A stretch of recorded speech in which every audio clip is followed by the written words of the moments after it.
नमस्कार, बहुत बहुत स्वागत है आपका। उमर खालिद को लेकर अब जो दिल्ली पुलिस बात कर रही है वो निश्चित तौर पर आपको जान लेनी चाहिए, क्योंकि दिल्ली पुलिस का यह दावा है कि देशद्रोही गतिविधियों का चैंपियन है उमर खालिद। और बहुत दिमाग से उसने ये जो दिल्ली में दंगे हुए, जो उत्तर पूर्वी दिल्ली में आपने देखा था फरवरी के महीने में जो कुछ हो रहा था, वो निश्चित तौर पर उमर खालिद की साजिश का एक बहुत अहम हिस्सा था। और बहुत बारीकी से उसने एक एक चीज को प्लान कर रखा था कि ऐसा होगा, ऐसा होगा। अंतर्राष्ट्रीय तौर पर भी इसे जो है सुर्खियां मिलेंगी, क्योंकि डोनाल्ड ट्रंप उस वक्त पे भारत आ रहे थे, उन्हें दिल्ली भी आना था, हैदराबाद हाउस में एक मीटिंग भी थी, रात में राष्ट्रपति भवन में डिनर भी था और गाला डिनर था पूरी तरह से।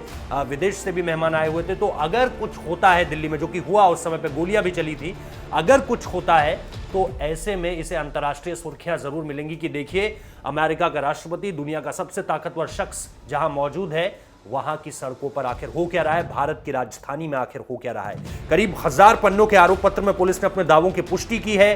तकनीकी साक्ष्य यानी टेक्निकल एस्पेक्ट्स हैं, अदालतों के बयान हैं, व्हाट्सएप चैट्स हैं, इंटरनेट प्रोटोकॉल है, विश्लेषण और विस्तृत कॉल रिकॉर्ड्स भी हैं। यह बात साबित करने के लिए कि कैसे एक एक चीज को पुख्ता तौर पर तैयार किया गया था और उसके बाद चीजों को एग्जीक्यूट किया जाना था, और वो हो भी रही थी। लेकिन आखिरकार उसमें किस तरह से कंट्रोल पाया गया। फिर दिल्ली पुलिस है, अजीत डोभाल भी आपको पता होगा कि एक बार गए थे वहां पर पूरी तरह से। इसके अलावा भी कई ऐसे लोग जिन्हें आमतौर पर आप दंगा कंट्रोल करते हुए नहीं देखते हैं, उन लोगों की मौजूदगी उत्तर पूर्वी दिल्ली के अलग अलग हिस्सों में उस दौरान थी।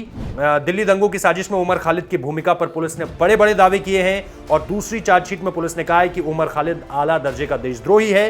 पुलिस ने यह भी कहा कि वो मुस्लिम उम्मा के लिए देशद्रोही गतिविधियों को अंजाम देने वाला था। बहुत सारी बातों का इसमें जिक्र है, जिसमें साफ तौर पर यह भी कहा गया है कि 2016 में भारत के टुकड़े करने का ध्यान केंद्रित था, जो 2020 आते आते सारे रिश्तों का केंद्र बिंदु, और इसके साथ साथ धर्मनिरपेक्ष राष्ट्र पहचान के बिल्कुल वो पूरी तरह से खिलाफ था। इन सारी चीजों में ये पता चला है, जो सारी की सारी डिटेल्स निकल कर आई हैं।